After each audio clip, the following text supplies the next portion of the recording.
네. 다음은 이제 매슬로우가 설명하고 있는 사랑 이론. 그 매슬로우는 우리 인간한테 이 삶을 유지하려는 동기랑 삶을 창조하려는 동기 이렇게 두 가지가 있다라고 설명을 하고 있어요. 그 삶을 유지하려는 동기는 이제 말 그대로 우리가 생존하기 위해서 가장 기본적으로 충족돼야 되는 그런 이제 욕구를 말을 하는 거예요. 그래서 기본 욕구라고 해요. 다른 말로는 결핍 동기. 삶을 유지하는 동기는 기본 욕구이자 결핍 동기에 해당이 되는 거고, 삶을 창조하려는 동기는 메타 욕구예요. 메타 욕구. 이건 이제 이 메타 욕구를 갖고 있는 사람들은 뭐냐면 이런 사람들은 자신의 어떤 잠재 능력을 좀 발휘를 해서 내가 조금 더 나를 성장시키고자 하는, 그러니까 일단 1차적으로는 우리가 뭔가 기본적인 게 충족이 돼야 다른 더 차원이 높은 것들을 추구하겠죠. 그러니까 이제 삶을 창조하는 동기는 메타 욕구이자 그 성장 동기라고 보시면 돼요. 그래서 이제 사랑도 그 결핍 동기가 작동돼서 사랑을 할 수도 있고 성장 동기가 작동을 해서 사랑을 할 수도 있는데, 결핍 동기가 작동을 해서 하는 사랑을 결핍 사랑이라고 하고요. 성장 동기가 작동이 돼서 하는 사랑을 존재의 사랑이라고 해요. 그래서 이제 결핍 사랑은 애정 결핍의 욕구에서 비롯된 거예요. 요거는 이제 자신이 느끼는 애정적인 결핍감을 채우기 위해서 사랑을 계속적으로 요구하고 갈구하는 거죠. 근데 결코 만족을 느끼지는 못하겠죠. 왜냐하면 이제 우리 인간한테는 정말 다양한 욕구가 있어요. 이게 이제 연인한테 충족되는 욕구가 있을 수가 있고, 또 친구를 통해서 충족되는 욕구가 있거든요. 그리고 가족을 통해서 아니면 나 혼자 내가 충족해야 되는 그런 욕구가 있어요. 근데 애정결핍의 욕구에서 사랑을 하는 사람들은 대부분 그 대상한테 내가 지금 느끼는 이 공허함을 모두 다 채워주기를 기대하거든요. 그거는 이제 오산인 거죠. 그러니까 결국 채워지지가 않는 거예요. 그리고 이제 이런 사람들은 소유욕도 엄청 강해요. 그래서 항상 사랑을 잃을까봐 전전긍긍하고 두려워하고 불안해하고 질투심도 엄청 많고, 그러니까 이제 상대에 대해서 독립적이지도 못하면서 받기만 하려고 하는 좀 다소 이기적인 사랑을 하는 사람들이라고 보시면 돼요. 반면에 이제 성장 동기에 의해서 하는 사랑을 존재의 사랑이라고 해요. 이런 사람들은 사랑을 갈구하는 게 아니에요. 이런 사람들은 그냥 내가 주는 데에서 그냥 그 자체로 행복하고 즐거운 거예요.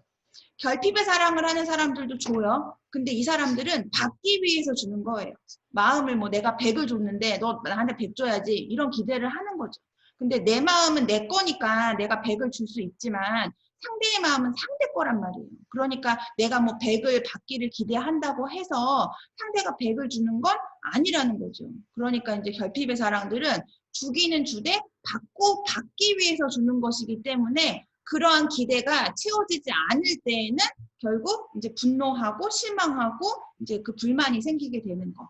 근데 이제 존재의 사랑을 하는 사람들은 그냥 나로서도 충만한 거예요. 나는 그냥 혼자서도 생활 잘하고 뭐 이제 잘 지내는데 왜 이 사람들은 사랑을 하느냐. 아까 삶을 창조하려는 동기가 작동하는 거라고 했잖아요. 이 사람은 나로서도 충만함이 가득한데 내가 내 마음을 깊숙이 나눌 수 있는 상대가 있다면 그런 충만함, 즐거움이 배가 될 수 있을 거라고 생각하는 거예요. 그래서 존재의 사랑을 하는 사람들은 그냥 주는 것 그 자체로 내가 뭐 선물을 줬는데 뭐 그 상대가 꼭 나한테 그와 뭐 상응하는 어떤 뭐 보상을 하지 않아도 그냥 준다는 자체로 자기가 행복과 즐거움을 느끼는 그런 사랑을 한다는 거죠. 그러니까 사랑하는 것 자체가 그냥 즐거운 경험이라고 보시면 돼요. 그래서 이제 이런 사람들은 상대방의 자아를 오히려 확장시켜주고 자기 성장과 발달을 촉진하는 비이기적인 사랑을 한다는 거.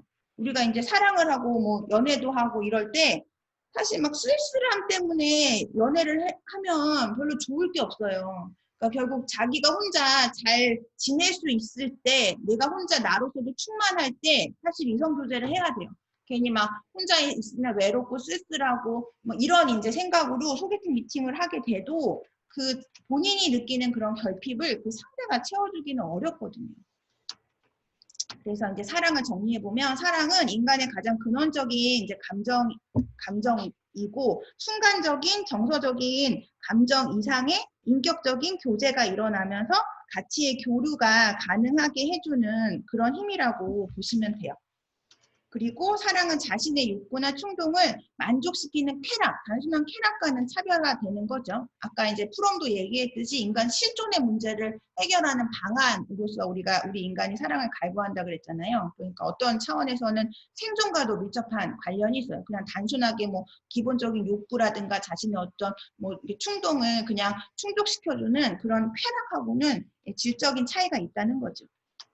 그리고 특히 성숙한 사랑은 상대방의 자아를 성장시킬 뿐만 아니라 자신도 성숙해가는 소중한 경험이라고 할 수가 있어요.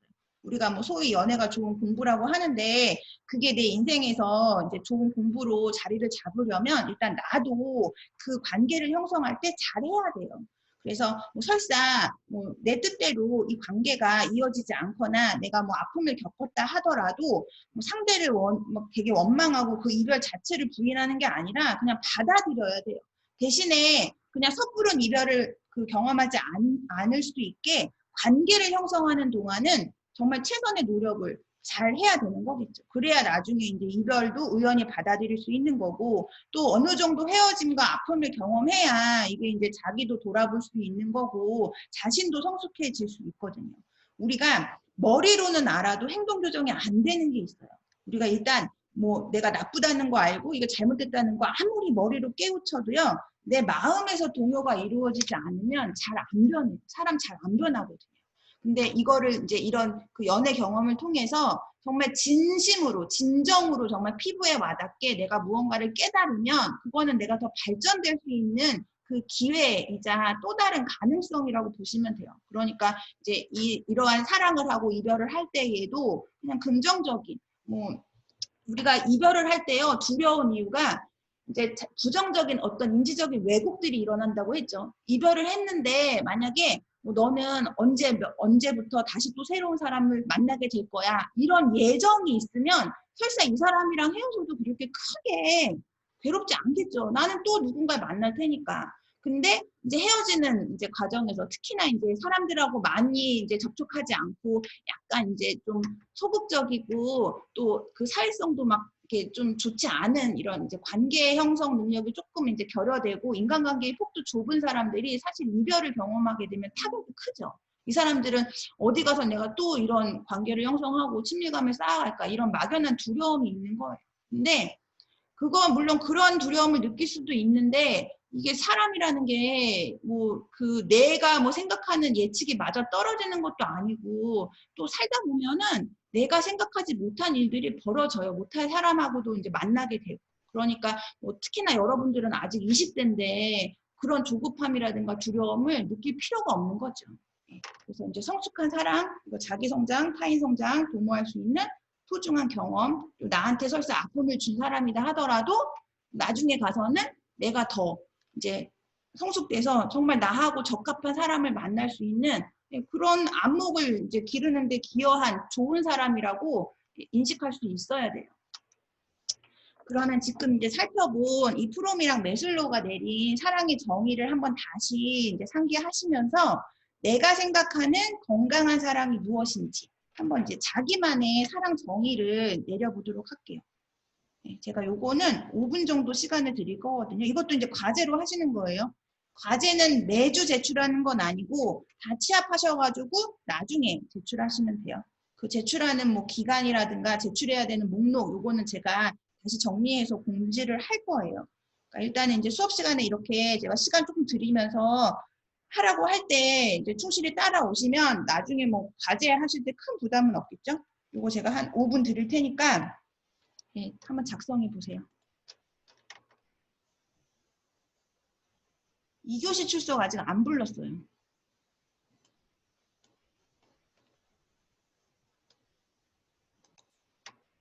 네, 그럼 다음 넘어갈게요. 네, 사랑의 조건에서 아까 이제 애착, 요거는 이제 다뤘던 거고, 그 다음에 두 번째 조건은 바로 자기와 관련된 개념을 긍정적으로 형성할 수 있어야 되는 거.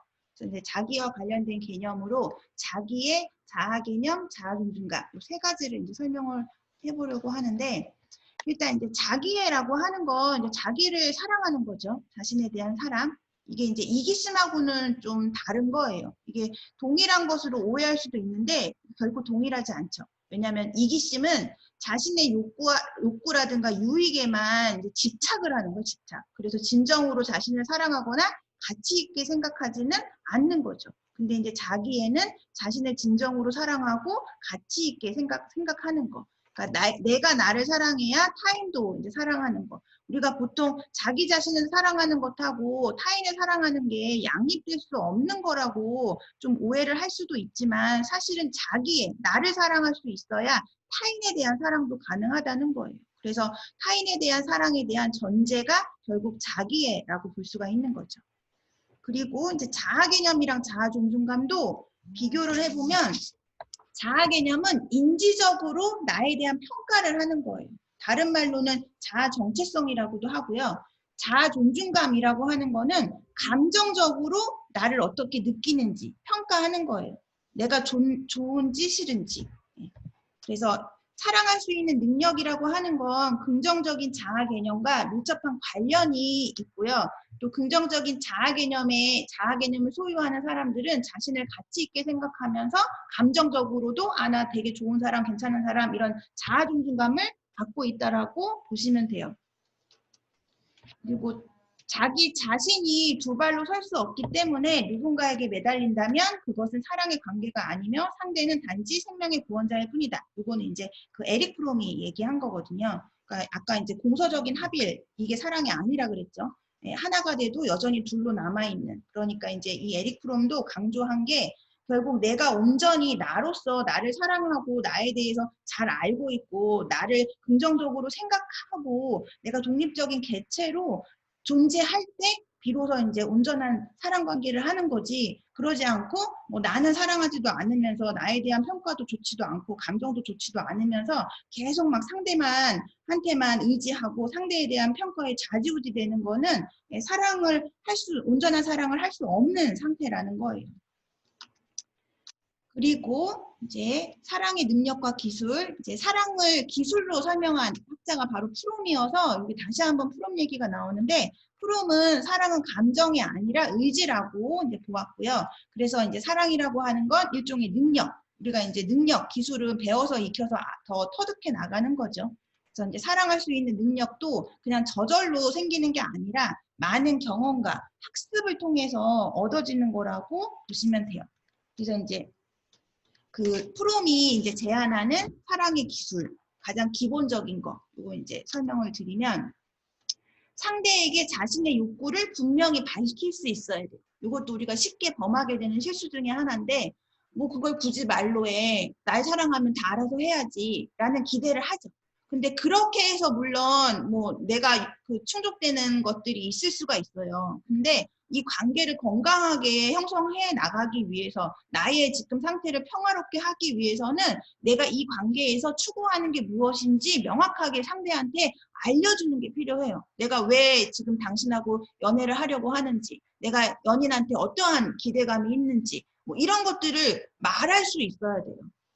그리고 두 번째는 상대방의 욕구도 알고 충족시켜야 되죠. 일단 1차적으로는 내가 이제 평화로운 상태가 돼야 나한테 좋은 기운이 있어서 상대도 이제 적극적으로 사랑할 수 있으니까 1차적으로는 자기 욕구를 이제 그 분명히 밝혀서 충족시키게 하는 게 필요하고, 그 다음에 이제 사랑이라고 하는 거는 교호적인 관계니까 서로 번갈아 받음이 있어야 되거든요. 그러니까 이제 나의 욕구만 충족하는 게 아니라 내가 상대의 욕구도 충족시킬 수 있어야 돼요. 그러니까 이제 상대의 욕구가 어떤 것들인지 얘기 들어보고 물어볼 수도 있어야 되고, 그래서 그런 것들을 내가 충족시키려고 노력할 수 있어야 되는 거. 그리고 상대방의 사랑하는 방식을 이해하고 존중할 줄도 알아야 돼요. 예를 들어서 나는 연애를 하면은 막 수시로 연락하는 거를 바라는 스타일이야. 그전에도 다 그렇게 연애를 했어요. 근데 내가 이번에 이제 사귀게 된 사람은 그 이전 연애에서도 연락을 잘 안 했던 사람이에요. 그럼 이제 그런 관계를 이제 형성할 때도 어느 정도 절충점을 찾아야 되는 거겠죠. 연락을 많이 하는 것만 사랑이라고 강조해서도 안 되고, 뭐 연락을 왜 하냐 이렇게 주장해서도 안 되는 거예요. 그러니까 그런 서로 다른 스타일의 사람이 사랑을 하려면 서로의 방식에 대해서 어느 정도 이해도 하고 타협점을 찾아서 그런 부분들을 좀 존중해주는 그런 태도를 보이는 게 필요한 거죠. 그렇지 않고 어느 한 일방으로 이걸 맞추게 되잖아요. 우리가 뭐 연락 문제도 가장 흔하게 트러블이 발생되는 이제 문제인데 이게 어찌 보면 진짜 아무것도 아닌 것 같지만 이게 큰 거일 수도 있어요. 그 연락에 대해서 정말 중요하게 생각하는 사람들은 그 떨어져 있을 때 상대가 나를 생각해서 내가 그 마음을 느끼고 싶어서 이제 그런 연락을 바라는 거거든요. 그런 사람들은 연락을 자주 받아야 아, 내가 사랑받고 있구나. 그러면서 그 사람의 사랑을 느끼는 거예요. 근데 만약에 그런 거를 잘 안 해주고 그냥 사랑하면 믿는 거지 안 보일 때는 그냥 각자 일하는 거지 계속 이렇게 주장을 해도 이게 그 서로가 지치게 된다니까요. 그래서 만약에 예를 들어서 내가 이전에는 하루에 막 한 30번씩 연락을 했어. 근데 이 사람은 연락을 하는 스타일이 아니래. 뭐 일주일에 한두 번 연락할까 말 거였대. 이전 사람하고도.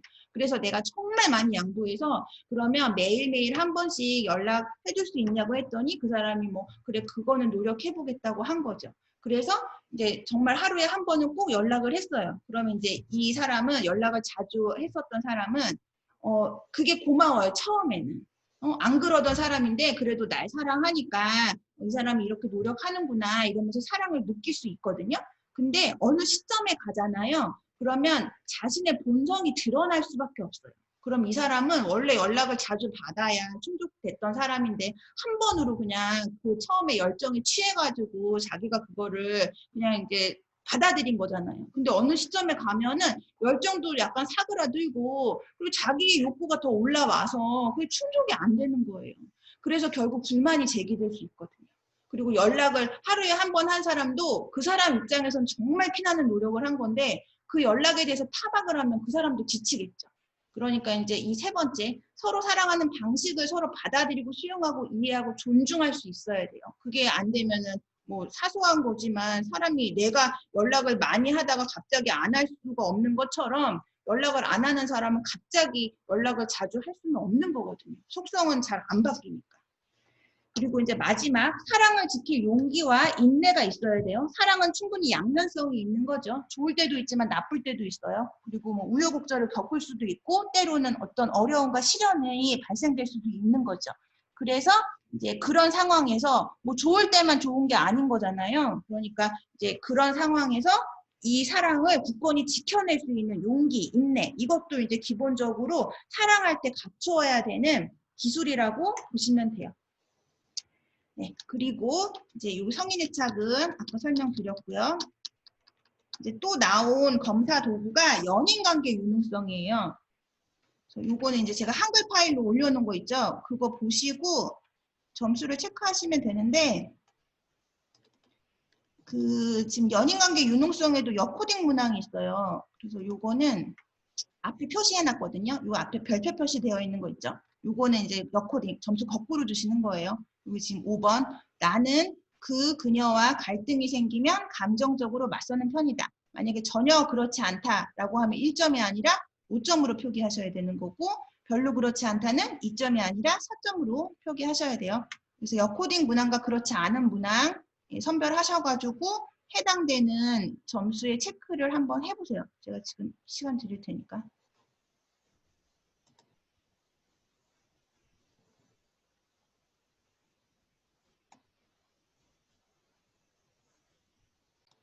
강의 노트의 마지막 페이지에서 세 번째 17페이지부터 연인관계 유능성 설명 나와 있거든요. 연인관계 유능성은 그 연인관계를 형성하는 관계에 대한 이제 능력을 평가하는 척도예요. 그래서 총 4가지 그 하위 영역으로 이제 설명을 할 수 있는 척도인데 먼저 관계 효능감. 관계 효능감은 지금 이 가로에 있는 번호 이 9개 문항이 관계 효능감을 평가하는 문항이라고 보시면 돼요. 그래서 이제 관계 효능감이 의미하는 게 이성 교제를 할 때에 자신의 능력을 긍정적으로 인식하고 자신의 연인과 관련된 정보 및 이성에 대한 파악 능력을 이제 평가하는 영역이라고 보시면 돼요. 총 9개가 있죠. 그래서 지금 1번, 2번, 9번 이렇게 나온 점수들을 체크한 값을 더하셔가지고 요거는 대략 35점 이상이어야 관계 효능감이 좀 우수한 거예요. 네. 35점 이상. 그리고 관계 유지 행동, 이것도 9문항으로 구성되어 있죠. 그 가로에 있는 3번, 4번, 11번 이렇게 시작되는 거. 그래서 자신의 관계 유지 행동을 평가할 때는 이제 요 9개 문항의 점수를 합산을 하셔서 이것도 9문항이니까 35점 이상이어야 이제 그 관계 유지 행동의 능력이 우수한 거라고 보시면 되고, 점수가 이제 낮아질수록 그런 그 능력이 좀 저조한 거죠. 그래서 이 관계 유지 행동은 연인에게 관심을 갖고 충실하고 성실하게 대하면서 연인 관계에 대해 최선을 다하는 그런 능력이라고 보시면 돼요. 그리고 갈등 관리 행동, 요거는 이제 8문항으로 평가해요. 가로에 있는 그 번호예요. 이것도 이제 자신의 갈등 관리 행동 능력을 평가하려면 그 8개의 문항의 점수를 합산을 하시면 되고, 얘는 그 30점 이상이면 우수한 거예요. 그래서 갈등 관리 행동은 연인을 존중하고 연인 간의 갈등이 발생되지 않도록 미연에 방지할 수 있는 태도를 취하면서 설사 갈등이 유발됐다 하더라도 원만하게 문제를 해결할 수 있는 능력이라고 보시면 돼요. 그리고 이제 마지막 불안감 해소, 요거는 이제 6개 문항이죠. 요거는 여코딩 문항, 아까 별표친 문항이 이 여코딩 문항에 해당이 돼요. 잠깐만, 5번도 아까 여코딩이었는데. 잠깐만요.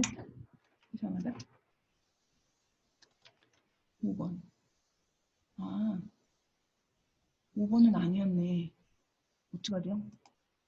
5번은 여코딩 문항 아니었어요. 아, 죄송해요.